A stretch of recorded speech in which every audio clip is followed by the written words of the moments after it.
सौभाग्यमारुह्यं देहि मे परमं सुखं रूपं देहि जयं देहि यशो देहि दिशो जय।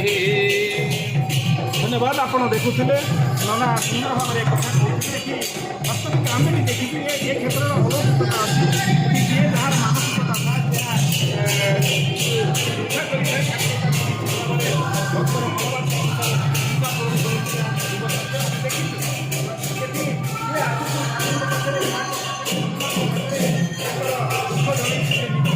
क्षेत्र हूँ माँ क्षेत्र पितांकर क्षेत्र जगन्नाथ अच्छा मंगला अच्छा पंचमुखी हनुमान स्थापन कराई जो बाबा देखुं चाकरी करते भाईना तापर से आसिया बेस अवसर नहीं गले आसला पहुँचला गाँव उन्नति ये गाँ मो मामू घर गाँ मुझे देखी ये गाँव आगर जो लोक मान जो भाई स्थिति थी एवं बहुत परिवर्तन होती प्रत्येक घर एवं अभाव ना अन्नर अभाव ना धन जन उपलब्धि सब भरपूर रही। धन्यवाद। जो गाँव में पहुँची ये गाँ एक भिन्न गाँ ये आम जो लोकों सहित जो महामानव कहले अत्युक्त जो महामानव सहित आम आलोचना करूँ कथा हाँ कहूँ ये भाग्य थी ना मन को कही ना आम यहाँ दीर्घ 30 वर्ष धरी साधना क्षेत्र हो जगह भाईना चाकरी करते समय चाकरी को तुच्छमणि चाकरी करुले सहित ये कार्यक्रम करुले एक जनसेवा कार्यक्रम कहले अत्युक्त नुहे जितेबाला ये गाँ एक उन्नत गाँ थिला पश्चिम देवगिरी पहाड़ पाददेश ये गाँ अवस्थित ये बुदाकुंटा गाँ कौन तार महात्मा थी सी मिशन नहीं सी परवर्त समय ठीक आसिले ये गाँ एक क्षेत्र श्रीक्षेत्र में परिणत हो जो माँ अच्छा जो जगन्नाथ अच्छा एभली एक क्षेत्र वास्तविक यह आलोचनार विषय नुहे प्रणिधान योग्य फाइनाल सहित कथा नहेले अधा रही कथा आपको शुभेच्छा शुभकामना आपण चलापथ एमती अधिक रुधिमंत हो अवहेलित जनता सेवा करने आप मानसिकता निश्चित भाव प्रणिधान योग्य कहे आपंकर कौन मानसिकता आसला ये उत्थान गाँ ये पतन गाँ को उत्थान करने मुझे जानी ना जहाँ जानी जगह जानी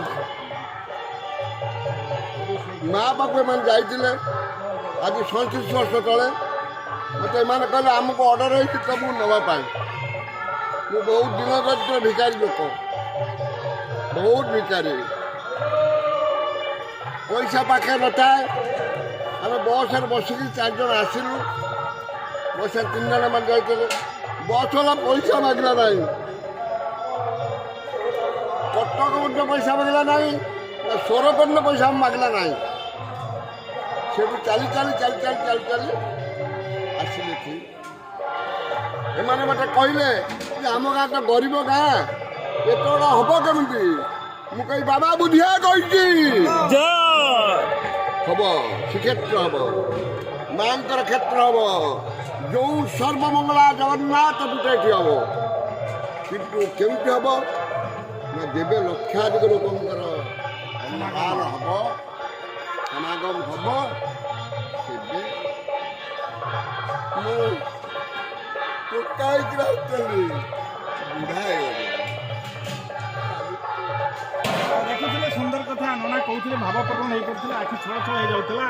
ସିଏ କହିଲେ, ମୋ ମତରେ ସେ ଭୁଲ କହିଲେ, କାରଣ ସେ ଧନରେ ଧନୀ ନୁହନ୍ତି ସତ, କିନ୍ତୁ ମନରେ ଧନୀ। ତାଙ୍କ ମନର ଯେଉଁ ପ୍ରାଧାନ୍ୟତା ଅଛି, ମନରେ ଯେଉଁ ଧନ ଅଛି, ସେ ଧନ ଆଉ କାହା ପାଖରେ ନାହିଁ। ଧନ ଥିବା ଲୋକ ବଡ଼ ହୁଏ ନାହିଁ, ମନ ଥିବା ଲୋକ ବଡ଼ ହୁଏ। ବାସ୍ତବିକ ଏହା ପରିଧାନ ପୁଣି ସେଇ ଭାଇନାଙ୍କ ପାଖରେ ମୁଣ୍ଡ ନେଇଯାଉଛି। ଆମେ ଭବିଷ୍ୟତରେ ପ୍ରାର୍ଥନା କରୁଛୁ ଭାଇନାଙ୍କ କଲାପଥ ଅଧିକ ଉନ୍ନତ ହେଉ ଏବଂ ଆଉ ସଫାଇ ହୁଅନ୍ତୁ। ସଫାଇ ହେବା ପରେ ଏ ଗାଁର ଏ ଅଞ୍ଚଳର ଏଠି ଉଦାସଗଡ଼ ଗାଁର ଉପଦା ଖଇରା ଶିମୁଳିଆ ବାହାନଗାରୁ ଆମ ଜିଲ୍ଲାରୁ ବାହାରେ ଭଦ୍ରକ ଏବଂ ମୟୂରଭଞ୍ଜ କେନ୍ଦୁଝର ଲୋକ ମଧ୍ୟ ଏଠିକି ଆସନ୍ତି। ଆପଣ ଦେଖିଥିବେ ଏତେ ସଂଖ୍ୟାରେ ଅନ୍ନ ଏଠି ଅଭାବ ହୁଏନି। ନନା ଭାଇନା ଟିକେ ଯଦି ଫୁଲ ପକେଇ ଦେବେ ନା, ଏ ଅଭାବ ହେବନି। ଯେତେ ଭକ୍ତ ଆସିଲେ ବି ସମସ୍ତେ ଶ୍ରଦ୍ଧାଳୁମାନଙ୍କୁ ସମସ୍ତେ ଏଠି ଆନନ୍ଦ ବଜାରରେ ଆନନ୍ଦରେ ମହାପ୍ରସାଦ ଖାଇବେ। ଇଏ ହେଉଛି ବିଶେଷତ୍ୱ, ଏ କ୍ଷେତ୍ରର ବିଶେଷତ୍ୱ। ଆଉ ଭାଇନାଙ୍କ ହାତରେ ଚମକ। ଧନ୍ୟବାଦ ଭାଇନା, ତୁମେ ଆମେ ଏକାଥରେ ଆପଣ ସଫାଇ ହୁଅନ୍ତୁ, ଏମିତି ଆପଣଙ୍କର ପ୍ରାର୍ଥନା କରିଥାଉ। ଏ ଗାଁ ବିକଶିତ ହେଉ, ଆମ ଅଞ୍ଚଳ ବିକଶିତ ହେଉ, ସର୍ବେ ଭବନ୍ତୁ, ସର୍ବେ ସନ୍ତୁ ନିରାମୟଃ, ସର୍ବେ ଭଦ୍ରାଣि ପଶ୍ୟନ୍ତୁ। ଦାନ୍ତ ଥିଲା ଆସିଥିଲେ, ଏବେ ଦାନ୍ତ